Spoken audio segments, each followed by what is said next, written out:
To everything there is a season, a time, and a purpose. Today marks the dawning of a brand new day for Roosevelt School. Would you please stand for the Pledge of Allegiance? I pledge allegiance to the flag of the United States of America and to the republic for which it stands, one nation, under God, indivisible, with liberty and justice for all. Please be seated. Our quote for today is, "You will never reach your destiny when only traveling on the shiny days." Roosevelt School remains a step in the right direction. We want to recognize some of our visitors today: Captain Willie Bichette, Martin Mrs. Joan Morella, Senior Vice President of Madison Bank, Mrs. Kathy Bello, Coordinator of Special Projects, Center of Technical Studies,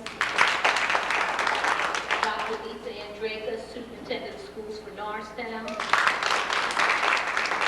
Dr. Darlene Davis, Director of Pupil Services, Norristown, Mrs. Eugene Mayo, Director of Human Resources, Norristown, Mrs. Denise Ash, School Board Member, Mrs. Mary Alice Thal, President of the Roosevelt Parents Club. I'd like to thank you all for taking the time out of your busy schedule to be with us this day.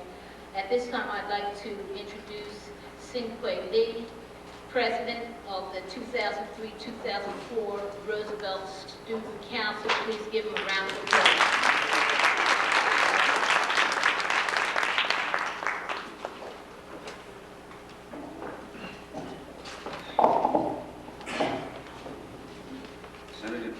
Senator Connie is a resident of Haverford and a graduate of Barnard College, where she received a Bachelor of Arts degree in English. She also received an MBA from the Wharton School of the University of Pennsylvania. In her professional responsibility, she has been the Economic Development and Small Business Coordinator for Pennsylvania's 13th Congressional District, a program officer for the Eisenhower Exchange Fellowships, and a consultant for the Pennsylvania Small Business Development Centers. She has a strong record of community involvement as a former chair of the Democratic Committee of Lower Merion in Norfolk. She is also a trustee of the Episcopal Academy, a former trustee of Barnard College, Baldwin School, and Pine Manor College, and a member of the Trustees Council of Penn Women and the Forum of Executive Women. Additionally, Senator Williams currently serves on the Board of Directors of the Greater Valley Forge Transportation Management Association and the National Museum of American Jewish History. She is also a member of the Leadership Council of the Pennsylvania Economy League, Eastern Division, the Valley Forge Optimist, the Hartford College AM Program Advisory Board, and was most recently appointed to the County Seat Economic Revitalization Committee in Montgomery County. In 1999, she served on the VFW Post 78/7800th anniversary of the VFW Planning Committee. In 2001, she received the Upper Merion Area School District Partners in Education Award, and recently received the Catalyst Award by the Pennsylvania Arts and Education Partners, and the 2002 Free Enterprise Award by the Delaware County Chamber of Commerce. Her committee assignments in Harrisburg include Democratic Chair, Communications and Technology, Aging and Youth, Education and Finance. She is a member of the Pennsylvania Public Television Network Commission, the Joint House and Senate Autism Caucus, the Senate Firefighters and Emergency Services Caucus, the Arthritis and Osteoporosis Caucus, and is a co-chair of the Pennsylvania New Democratic Coalition. Senator Williams served as a member of the House of Representatives from 1997 until 2001, where she founded and co-chaired the House Children's Caucus. I'm now pleased to present the Honorable Senator Connie Williams.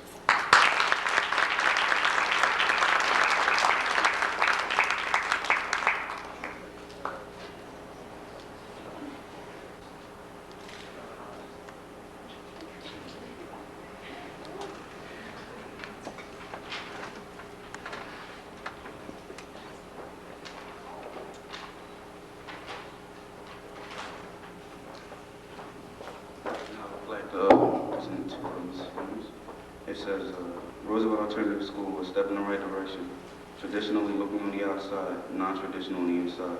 The goal of Roosevelt Alternative School is to provide students with the necessary knowledge, materials, skills, and support to increase the academic performance, and to assist them in becoming responsible and productive citizens. Our philosophy is that students are a success story in the making, with the faculty and staff operating as agents of hope.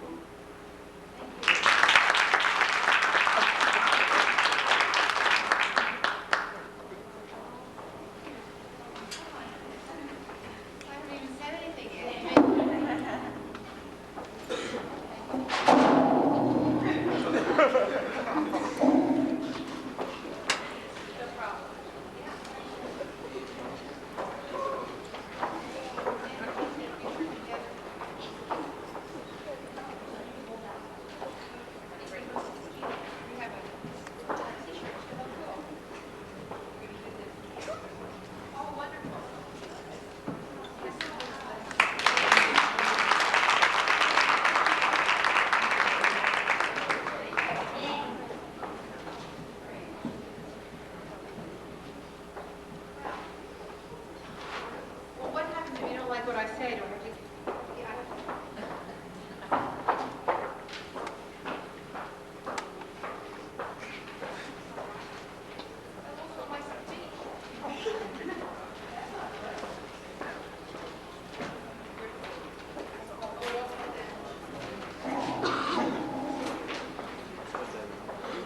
I could talk on my own, but this is a really good speech. Good morning, everyone. How are you?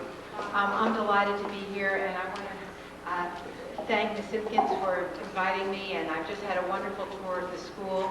Welcome to all the visitors, and I saw Superintendent Andreyko ran out, but I'm honored. Was she back here? Oh, there you are. I'm honored that she took time out of her day also to be here with you. I was asked to speak to you today about Martin Luther King. We paid tribute this weekend to a man who devoted his life to education and multiculturalism. Dr. Martin Luther King talked about his dream for society in the words that still ring true today as they did in the 60s. He set up in motion a movement that continues to grow. I mean, it really is quite astonishing, I think, that his words and his deeds are still so important and so alive today, so many years after he died. And you are the new generation that his dream has been passed on to. Each one of you has the opportunity to continue Dr. King's efforts to create a world without hate or bias, a world of peace and understanding. Dr. King, in a letter from the Birmingham jail in 1963, where he was put when he was protesting, wrote, "We must come to see that human progress never rolls on wheels of inevitability. It comes through the tireless efforts and persistent work of men willing to be co-workers with God. And without this hard work, time itself becomes an ally of the forces of social stagnation. We must use time creatively and forever to realize that time is always right to do right." You have a wonderful opportunity to use your time to do right and be right. Right for yourselves.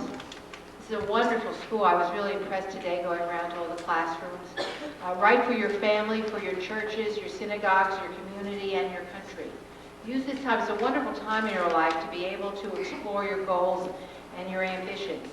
And once you have identified your goals, I was talking to your career teacher this morning. You know, I heard some people want to go into technology, and there's somebody who's going to try to do cosmetology and hairdressing, which is really a very important job. But go after the goals. I mean, if you don't try, you'll never succeed. Sometimes it's easier not to do that. You know, to take an easier route, not to get up and get dressed on a freezing cold morning. But then when you get outside to see the beautiful sunshine and the fresh air, even though it's cold, and know that you have a day and a way that's open and clear for what you're going to do. If you really want to achieve something, you can be successful. I have, in my life, there have been some times I've come across great roadblocks and difficulties. But there are two analogies, two things that I did that I constantly remember, and they have really helped me in my life and when I've decided to do things like run for office, which can be a really scary thing. After I was a smoker. I used to smoke all the time. When I was I always looked much younger than I was. You know, so when I was about 12, I looked about 8, and when I was 16, I looked about 12. So I decided that the way I could look grown up was to smoke. And I started to smoke, and I smoked a lot. I never had, you know, except for in school, I never was without a cigarette. And I smoked for 16 years. Then I had my first baby. And my husband hated it that I smoked. And I was holding her, and I was smoking. And I realized that, you know, suppose I dropped an ash on her and burned her. And by that time, I realized there were so many things in our lives that we ourselves don't have control over. You know, there's just things that happen in the world and in life. At that time, a lot of my friends were being called up during the Vietnam War, and they were being drafted. You had to go if you were called up. Nobody had control over that. I decided what I had control over, that smoking wasn't good, and I had the control to stop. And it was so hard. And I know, you know, if you're smoking, you're doing drugs, and the addictions or alcohol is really hard. And it took me a long time to get over it. And I got over it. I stopped smoking. I haven't smoked in, well, 28 years. And so now sometimes when things are really hard, I think about the fact that I was able to do that. That was really a hard thing to do. And then about 5 years ago, I was on, or no, it was now 10 years ago, I was on an Outward Bound trip. Have you ever heard of Outward Bound? It's like, have you ever done ropes courses? Do you guys go out and do a team building or ropes course ever in school? Where you go out in the country and you have to rely on people to help you. And you might have these huge ropes over valleys. You have to try to get across the ropes.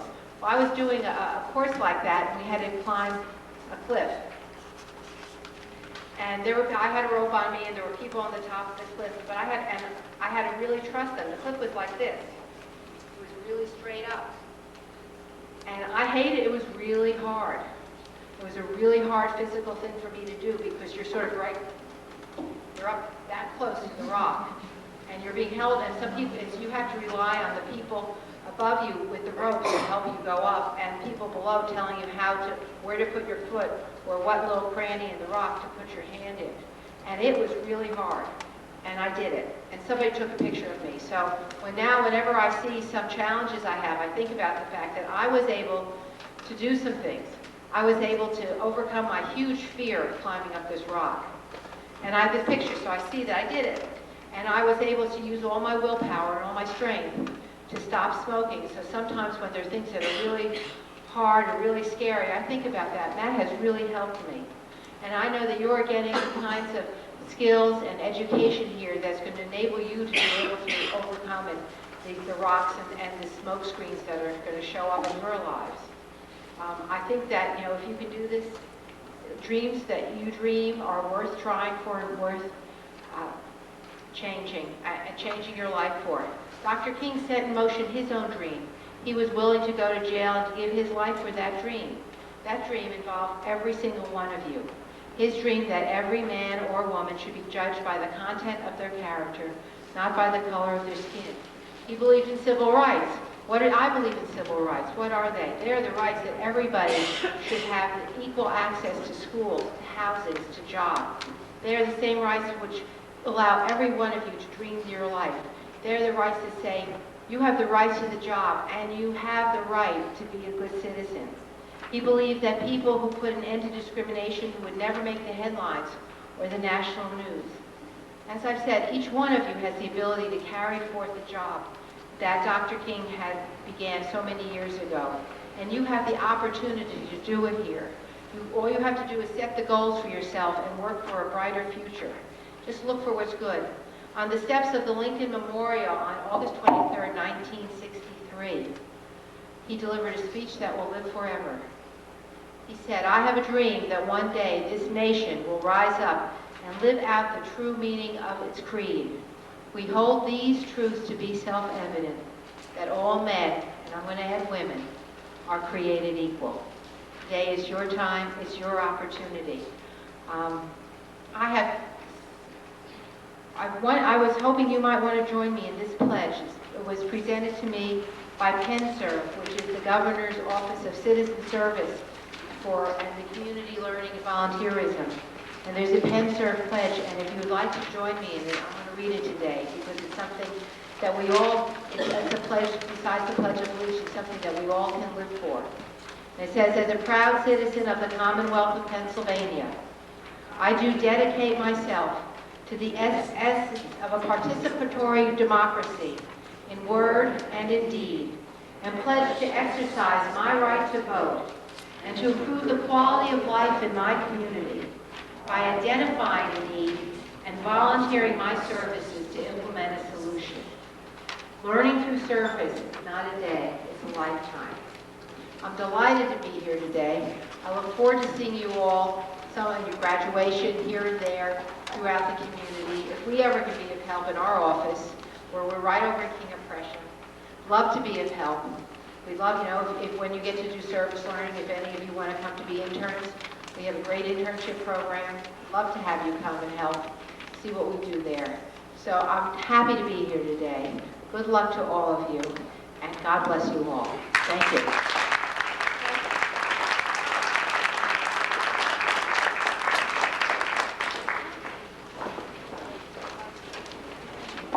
Thank you, Senator Williams, for that moving presentation. I'd like to also recognize Ms. Karen Ford, Director of the Montgomery County Big Brothers and Sisters, the Executive Director who's with us today. Thank you, Ms. Ford.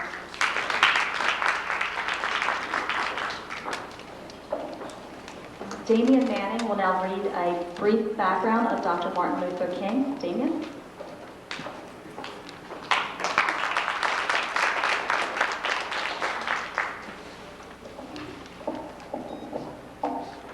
Dr. Martin Luther King Jr.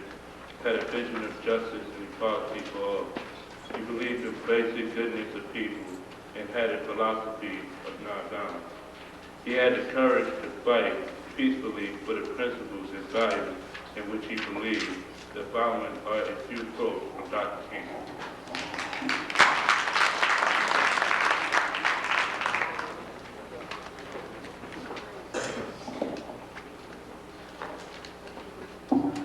We must not seek to defeat or humiliate an opponent, but to win friendship and understanding. Every word and deed must contribute to an understanding.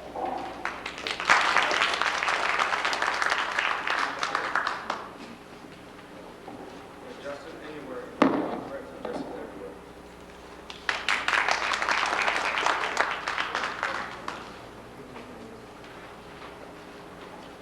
We must all learn to live together as brothers and sisters, or we will perish together as fools.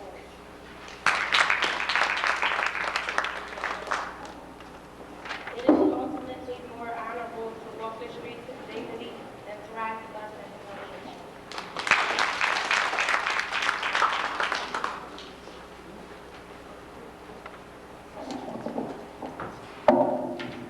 Violence is immoral because it thrives on hatred rather than love, destroys communities, and makes brotherhood impossible.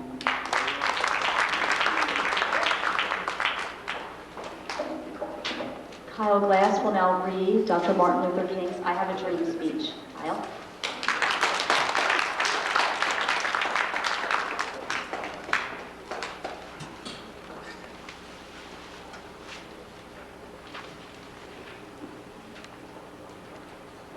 I have a dream that my 4 children will one day live in a nation where they will not be judged by the color of their skin, but by the content of their characters. I have a dream of that. I have a dream that the state of Alabama, whose governor's lips are presently dripping with words of interposition and nullification, will be transformed into a situation where little black boys and little black girls will be able to join hands with little white boys and little white girls and walk together as brothers and sisters. I have a dream to that. I have a dream that one day every valley shall be exalted, every hill and mountain shall be made low, the rough places will be made plain, and the crooked places will be made straight, and the glory of the Lord shall be revealed, and all flesh shall see it together. I have a dream today. This is our hope. This is the faith with which I return to the South. With this faith, we will be able to hew out of the mountain of despair a stone of hope. With this faith, we will be able to transform the jangling discords of our nation into a beautiful symphony of brotherhood. With this faith, we will be able to work together, to pray together, to struggle together, to go to jail together, to stand up for freedom together, knowing that we will be free one day. This will be the day when all of God's children will be able to sing with new meaning, my country to be, sweet land of liberty, LBS sing. Land where my fathers died, land of the pilgrims pride, from every mountainside let freedom ring. And if America has become a great nation, this must become true. So let freedom ring from the prodigious hilltops of New Hampshire. Let freedom ring from the mighty mountains of New York. Let freedom ring from the heightened Alleghenies of Pennsylvania. Let freedom ring from the snow-capped Rockies of Colorado. Let freedom ring from the curvaceous peaks of California. But not only that, let freedom ring from every hill and low hill of Mississippi. And every mountainside, let freedom ring. When we let freedom ring, when we let it ring from every village and every hamlet, from every city and every state, we will be able to speed up the day when all of God's children, black men and white men, Jews and Gentiles, Protestants and Catholics, will be able to join hands to sing that old Negro spiritual. Free at last, may God Almighty do it, free at last.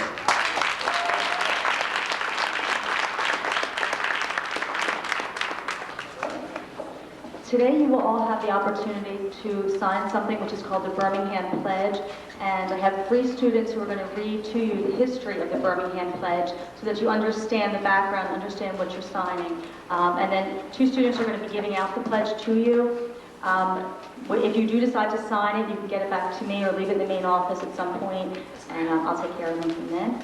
So Cinque Lee, Jessica Lillick, and Ashley Moody will read to you the history of the Birmingham Pledge.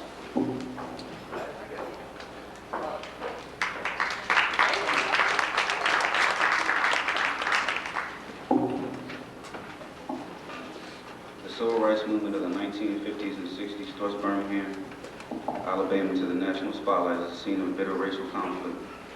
Photographs of Dr. Martin Luther King behind bars, of the bombed-out 16th Street Baptist Church, and the firehouses and police dogs set upon peaceful marches remain icons of the period, indelibly linking Birmingham with hate. The image and the reality of racist violence on their city streets confronted Birmingham residents with a complicated crisis. For black citizens, the dream of participating in democracy was on the line. In the view of many whites, including most city officials, an old and cherished concentration of power was in jeopardy. Some whites actively supported the African American community appeals for justice, but for one group, downtown merchants, the moral and political tensions presented an economic emergency as well. Shoppers' fears had left the city's commercial district a ghost town.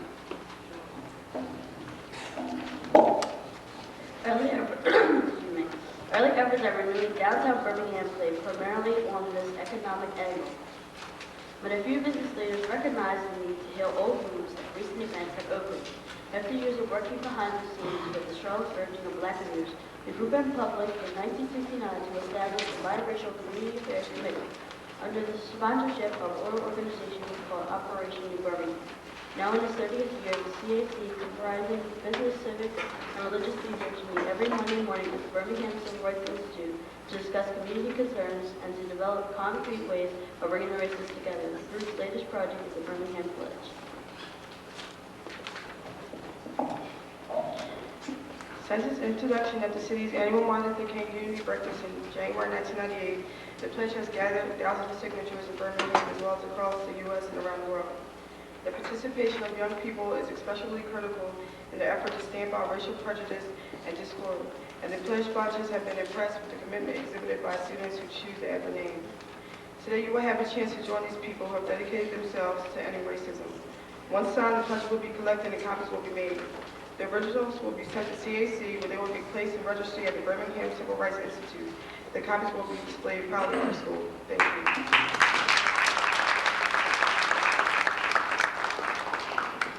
Tequila Wise will now read to you the Birmingham Pledge.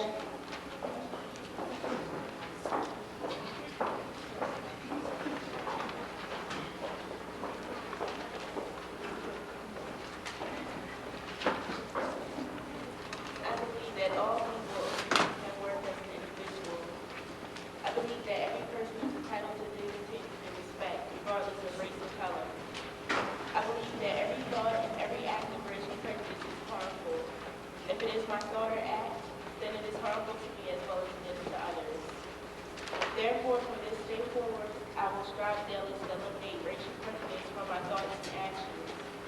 I will discourage racial prejudice by others at every opportunity. I will treat all people with dignity and respect, and I will strive daily to honor this pledge, knowing that the world will be a better place because of my effort.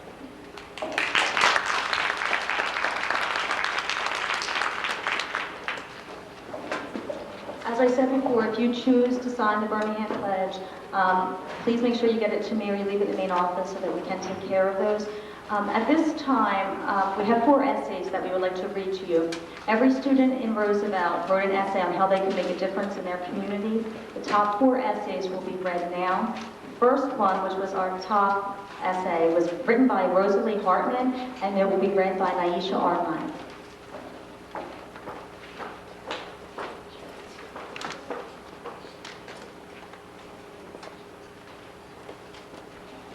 There are many ways in which you can make a difference in your community. No community is perfect, and there are various ways that you can make a difference. You can help out at shelters, clean up around town, or even raise some money to benefit your community. Not all of these things are easy, but with dedication and ambition, they can be done.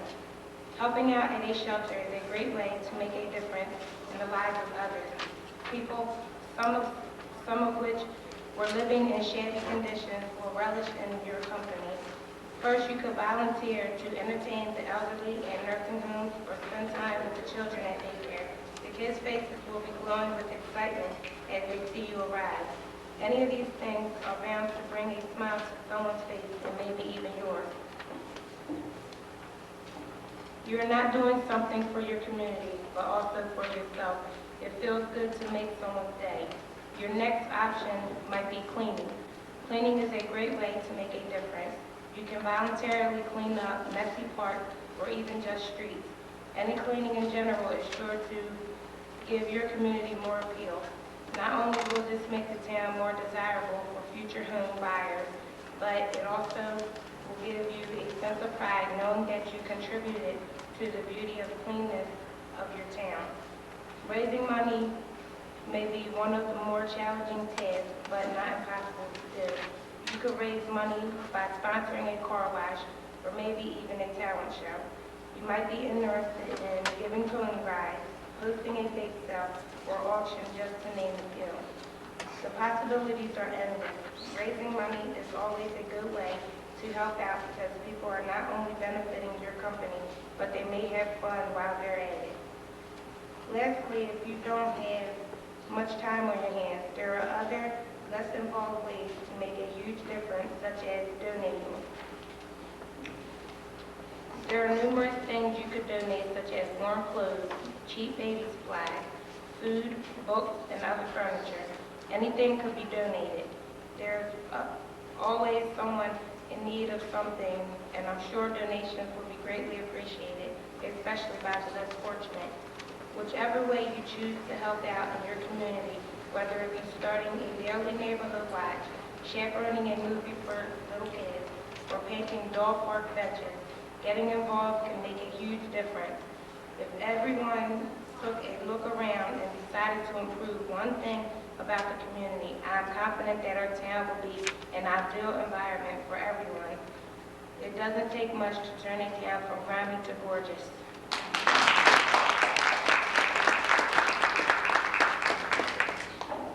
The next essay, which was written by Joyce Sullivan, will be read by Damian Manning.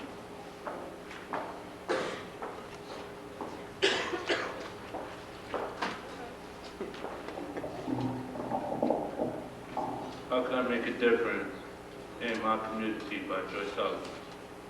I can make my community a better place to live in by forming a Big Brother, Big Sister program.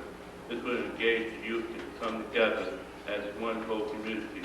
I would like to be a big brother so that the community can come together. I will start up a program for the elementary students.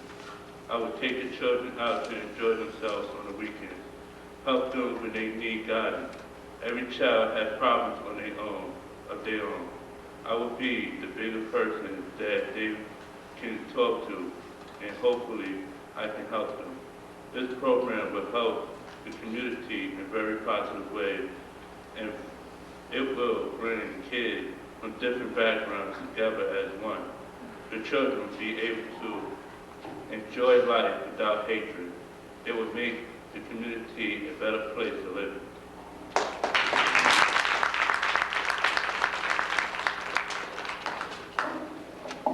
The next essay was written by Amber Johnson and will be read by Amber Johnson.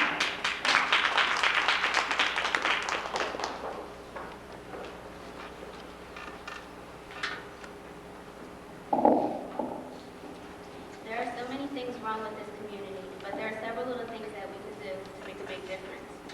First, we could go around the community and pick up trash off the streets.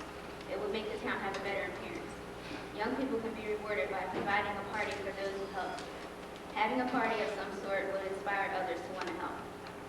Secondly, we could go to local nursing homes to entertain the elderly. Playing board games or maybe even watching a few movies would make them happy. Every once in a while, we could take them for a walk to the store or to a nearby park to plan an urban picnic. Bridging the gap between young and old is always a positive experience for both.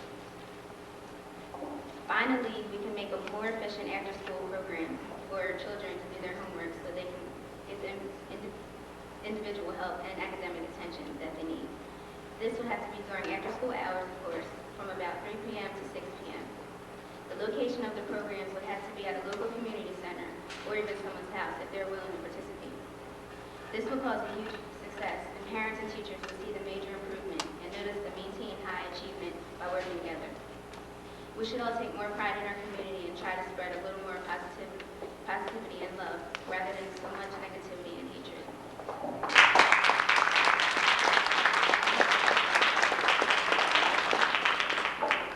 The last essay was written by Sherry Lynn Nerley and will be read by Will McLennan.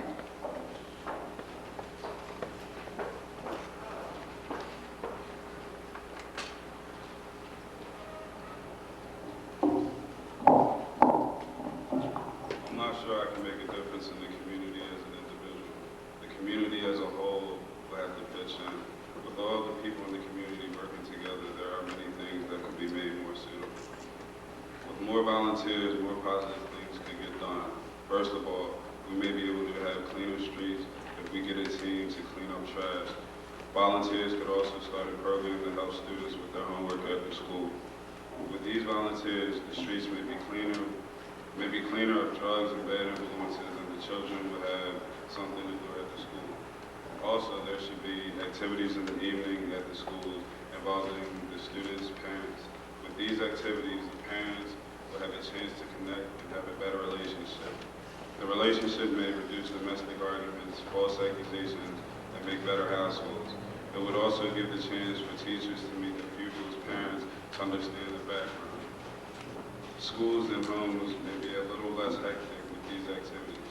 The community could also start more fundraisers to gain money for schools and buildings that are falling apart. These fundraisers can give people a better esteem about their community and its financial issues. The money could also go out to the needy people in the community who are on the streets. The fundraisers are good for the community and the people in the community. Also, there could be programs set up to help keep children away from drugs and alcohol. There could be anti-drug games and maybe people could come and sing and speak about how drugs are bad. These programs may reduce the drug usage with the children. In a perfect community, all these things and more will probably happen already, or wouldn't need to happen. Unfortunately, there is no such thing as these ideas will make our community a better place to be in, and a better place for people to come and visit.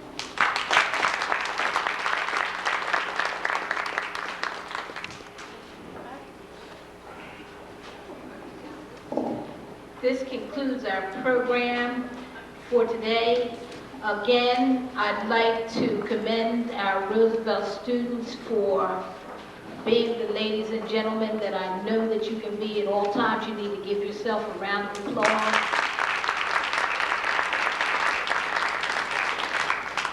Special thanks to our guests who came